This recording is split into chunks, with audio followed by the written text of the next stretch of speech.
foreign direct investment has rendered a lot of us incapable of even thinking that we can manage or control our indigenous industry, our agriculture, our economy. So we need to take steps. All of that needs to be, the brakes need to be applied, and we need to slam this machine into reverse. And that's what we're about here today.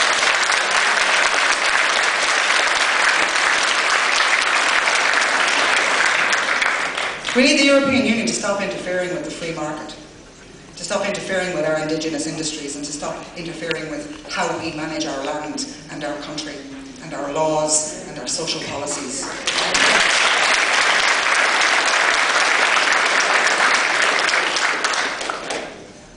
We can function, we're a great nation, and we can function naturally, and we have everything, we have all the ingredients, we have a wonderful country, we have great people. It's time for everyone to wake up. I think a lot of you here are awake. Your job today, every single one of you, is to go out and wake up another 10 people and get them to wake up another 10 people. That's how it's done, people. That's how it's done. Let's do it.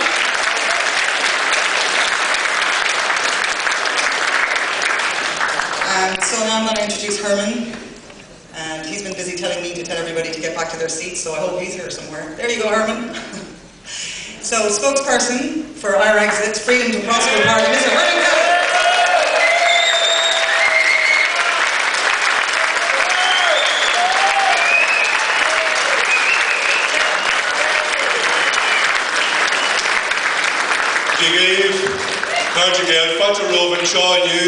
Thank you very, very much for coming. It's been a fantastic day. I was telling the press that I prefer to under-promise and over-deliver, and I said that it might be, we're lucky, 250 people here. So I'm really, really pleased to see 450 people. Thank you very much for coming. All right.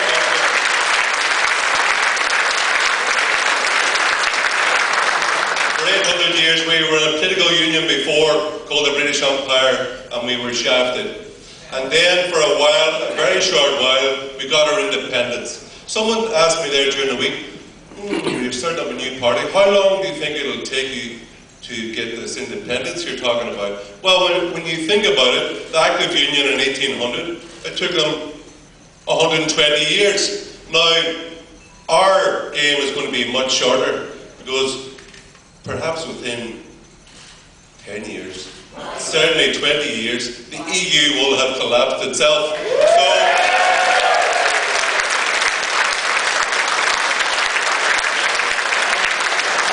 So, my main worry is that unless we get up and running immediately and leave the EU, we'll have nothing left to leave.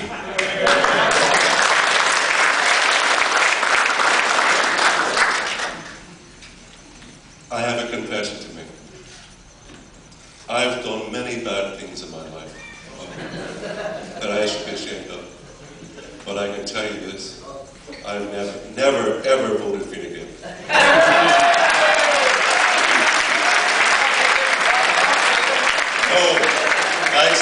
No, the confession I have to make is that I think I've misled you.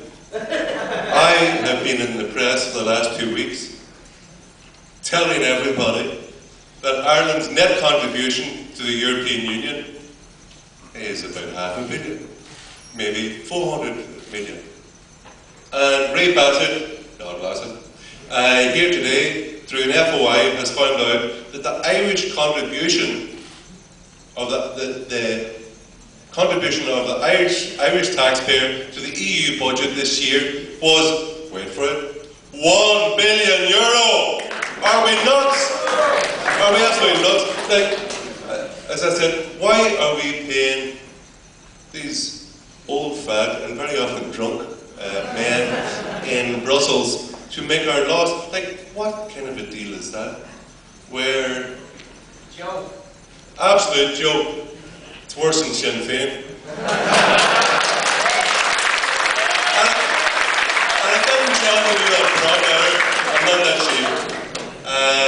So we're here today. Why are we here?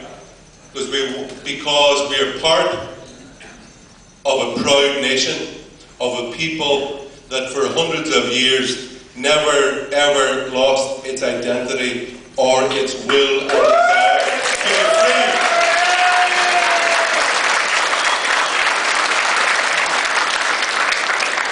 Yeah, you can shout out of the Republic at will. Our forebears had a struggle for centuries.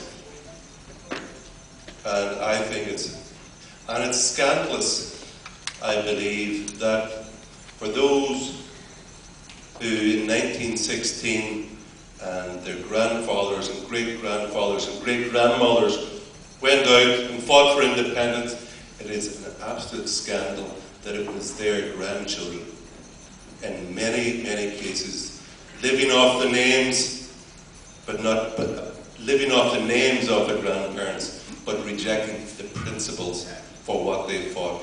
And that is of a sovereign, independent Ireland, which makes its own laws and controls its own destiny.